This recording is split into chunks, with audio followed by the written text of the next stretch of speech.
हसन साहब, अपने मसाइल की तरफ आते हैं। अखबारी खबर के मुताबिक IMF की शर्त पर बिजली बिलों में सार्फिन के लिए इजाफी सरचार्ज आयद करने की मंजूरी दे दी गई। कमर्शियल बैंकों को कर्ज वापस करने के लिए शॉर्टफॉल की सूरत में सार्फिन से इजाफी रकम वसूल होगी। हुकूमत को रवा माली साल पेट्रोलियम डेवलपमेंट लेवी की शरह 90 रुपये तक बढ़ाने की इजाज़त मिल गई। वजारत ख़जाना हुकाम ने बताया पेट्रोलियम लेवी के अलावा पेट्रोलियम मसनूआत पर कार्बन लेवी या टैक्स भी लगाया जा सकेगा।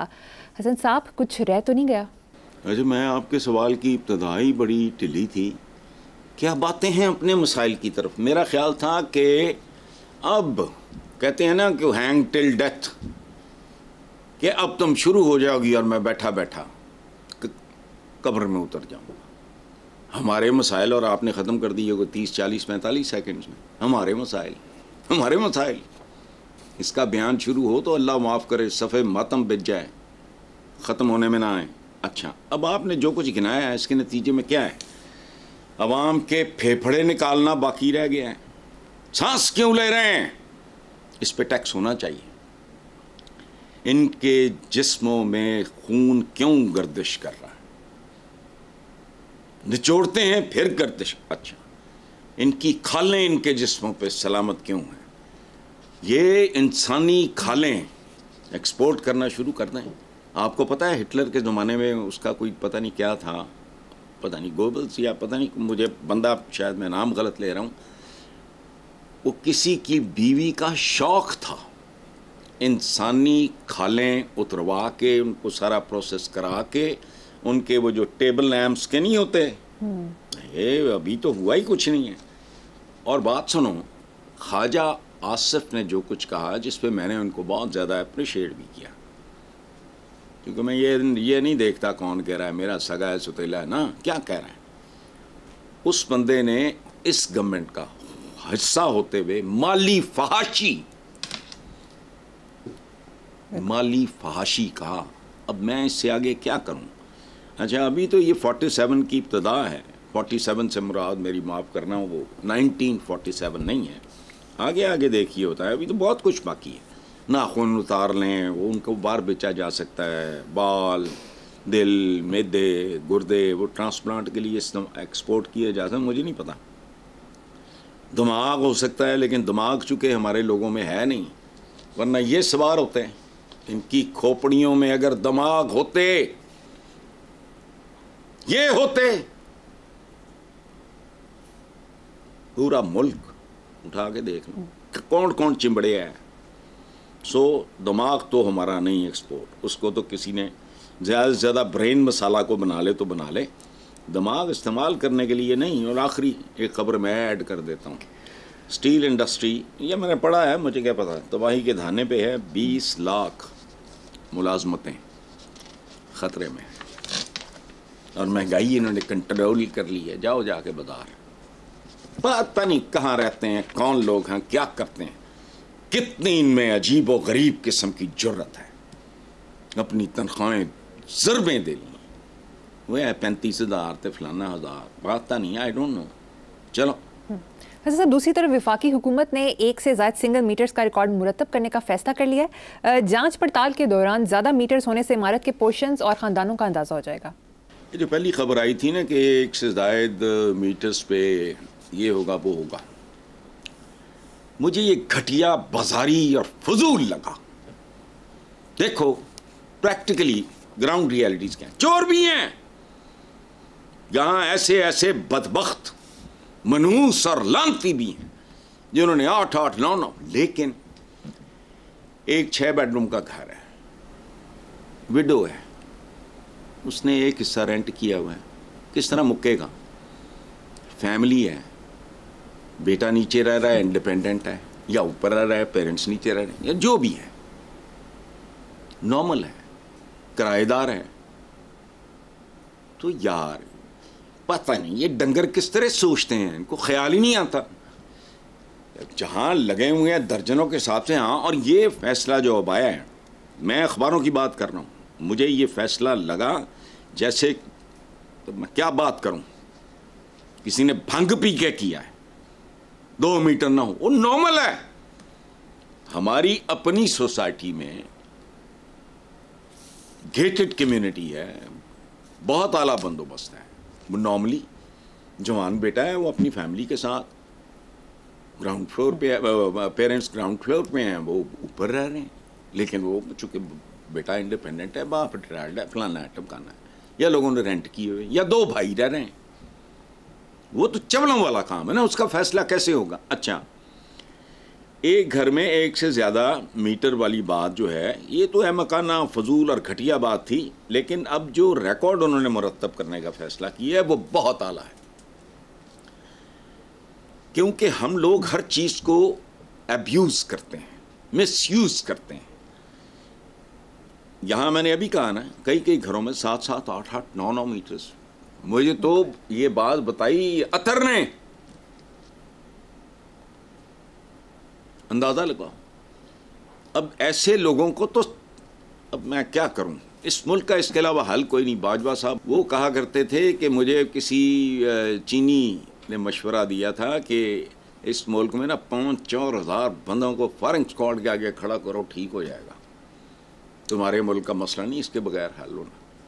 तो हंस के कहते थे कि मेरा ख्याल है 1.5-2 ही बहुत काफ़ी होंगे। जिन घरों में ये वारदातें हो रही हैं उनका बंदोबस्त, फिर सिर्फ बंदोबस्त ना करना, बिजली चोरी अरबों की बंदोबस्त, ये सारे दलाल होते हैं, सियासी लोगों के चमचे, कड़छे, डोनर्स, चंदे देने वाले, फैक्ट्री ओनर्स, उनको प्रोटेक्शन होती है।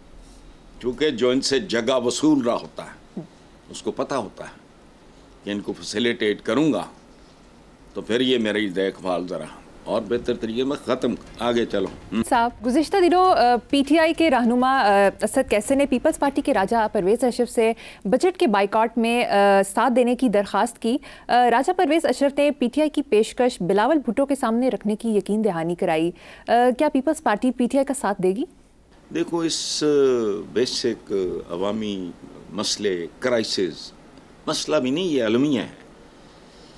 तो अगर साथ नहीं देती पीपल्स पार्टी और ये पीटीआई इसको पूरी तरह हाईलाइट करने में कामयाब हो जाती है कि हम ये कह रहे हैं और ये नहीं मान रहा है, तो मेरे नज़दीक पीपल्स पार्टी का ये सियासी खुदकुशी की जानिब एक और कदम बल्कि लॉन्ग जंप होगा। अगर ये लोगों को समझाने में समझाने के काबिल हुई असद कैसर एंड कंपनी कि हम ये चाह रहे हैं और ये हमसे ताउन नहीं करते, ये लोगों तक जाना ज़रूरी है। ठीक। अगर लोगों को पता लग गया कि हमारे कत्लेआम में ये भी उतने ही शरीक हैं तो फिर कहानी, और ये वैसे भी सुकड़ते जा रहे हैं।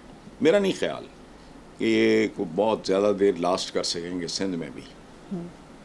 जी अच्छा साहब, आज 21 जून मोहतरमा बेनज़ीर भुट्टो का जन्मदिन है, आपकी उनके साथ रफ़ाकत रही, क्या कहेंगे? देखो बात सुनो, जिन्होंने जेन्युइन इज्जत कमाई हो उनका हर दिन जन्मदिन होता है, और जो अलमनाक ट्रेजिक डेथ जिसे कहते हैं, अलमनाक मौत से दो चार हुए हों, हर दिन उनकी बरसी होती है। मैं बेशुमार पाकिस्तानी सियासतदानों से मिला हूँ, मेरा नहीं ख्याल कि उससे ज़्यादा उस खातून से मैंने कोई इनमें से को पढ़ा लिखा देखा हो। तो जाहिलों की मंडली हैं। अच्छा, लिटरेचर का भी शौक़ बहुत कम लोगों को पता है, म्यूज़िक का भी शौक़ बहुत कम लोगों को पता है, दर्द दिल बेतहाशा, और अल्लाह उनकी मग़फ़िरत करे।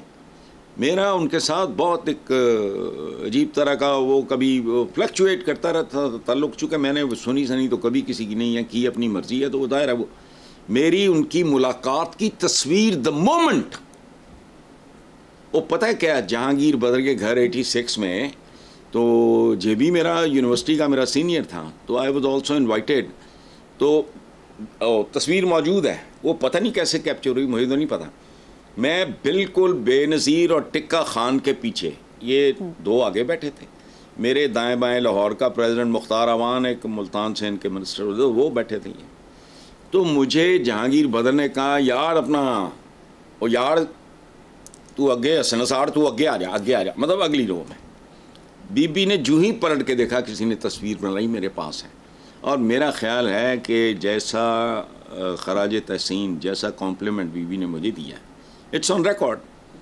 उनकी फेवरेट तकरीरों की एक किताब कंपाइल की है महमूद शाम साहब ने, एक मेरी अपनी किताब के बैक पे है जो कॉम्प्लीमेंट उन्होंने मुझे दिया और बहुत इम्पोर्टेंट जगह पे दिया। बहरहाल अल्लाह उनकी मग़फ़िरत करे, वो आली शान पढ़ी लिखी, वाह, और दर्द दिल रखने मजाल है कोई घटियापन फलाना, नो, वेरी ग्रेसफुल लेडी, अल्लाह उनकी मग़फ़िरत करे। बस इस ख़ानदान के नसीब में इज़्ज़त ही नहीं लिखी थी, अज़ियत भी लिखी थी। बेगम भुट्टो के साथ जो हुआ, लाठियाँ उस ज़िया-उल हक़ ने गद्दाफ़ी स्टेडियम में, एक बुज़ुर्ग खातून के सर पे लाठियाँ, वो ले डूबी बिलाखिर, याददाश्त भी, ये जवान बेटे चले गए, ये बेनज़ीर भी शहीद हुई। आगे चलते हैं साहब, मीडिया रिपोर्ट्स के मुताबिक साबिक वज़ीर आज़म मुस्लिम लीग नून के सदर नवाज शरीफ ने कहा है कि मुझ में और शहबाज शरीफ में कोई फ़र्क नहीं, वज़ीर आज़म कोई भी हो फ़र्क नहीं पड़ता, हम एक हैं। तो सही है, हम एक हैं, क्या हुआ? ये तो भाई है, जो तीसरा था बहुत अल्लाह आदमी था, वो तो दुनिया से रुखसत हो गया। तो ये तो सिर्फ दो भाई एक थोड़ी हैं, पूरा ख़ानदान, पूरा कुनबा, भाई है, बेटी है, भतीजे हैं, समधी है, और बेशुमार रिश्तेदार हैं, लोगों को पता नहीं है। या पता नहीं वो क्या, वो जो लालपुर के हैं, पता नहीं कौन कौन लोग हैं, मैं तो जानता भी नहीं। लॉक स्टॉक एंड बैरल चढ़े हुए हैं जूतों समेत, एड़ियों और जूतों, और ये और तो बिल्कुल हैं, एक ही हैं। ये लोग अहमक हैं। वो मेरा एक दोस्त है यूनिवर्सिटी का, वो कहा करता है कि बरादर खुर्द नहीं, खुर्द बुर्द, यानी सियासी खुर्द बुर्द भाई के साथ। तो मैंने कहा नहीं भाई, नत्था Singh and Prem Singh one and the same thing. नत्था सिंह जेड़ा काम जोर ना करता है, प्रेम सिंह जरा होर तरीके ना करता है। फर्क सिर्फ इस बात का है, और तो कोई नहीं है। वो देखो ना, तो कमाल ये है कि जब परवेज़ मुशर्रफ साहब, वो देखो पाकिस्तान का आर्मी चीफ, वो जहाज़ में है, और तुम एक भट्ट साहब को जो डिडंट इवन क्वालिफाई, पता नहीं, मुझे किसी ने बताया था कि किस, पता नहीं क्या, वो टेक्निकल को फौजियों वाली बात थी, फौजियों ने समझाई थी, मुझे अब याद नहीं रही। वो भट्ट साहब तमगे ठोक देते हैं, हाँ बैल मुझे मार, बाद चांगड़ा भी। इसलिए छोड़ो, ये एक ही हैं, सिर्फ यही नहीं, ये सारे एक हैं, एक ही थैली के, क्या कहते होते हैं, चट्टे बट्टे, या क्या मुहावरा है, चट्टे बट्टे। चट्टे बट्टे। चले हसन साहब, लास्ट टॉपिक पे चलते हैं। ख्वाजा साद रफ़ीक ने बानी पीटीआई के एहतजाजी तहरीक मौखिर करने के फैसले का खैर मकदम करते हुए कहा कि इमरान खान के इस फैसले को मुस्बत अंदाज में लेना चाहिए। नहीं, अच्छी बात है, ख्वाजा साद रफ़ीक इनसे डिफरेंट है, अच्छी बात की है, ढंग की बात की है। और वैसे भी ये फैसला ही गलत था। एक तो उसने कहा ना अफ़वाम व तफ़हीम और ये, और वो और पहलू है, वो तो एक सियासतदान बात कर रहा है ना।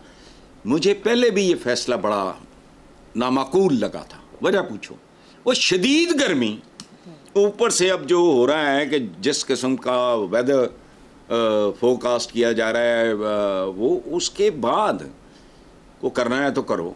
इस शदीद गर्मी में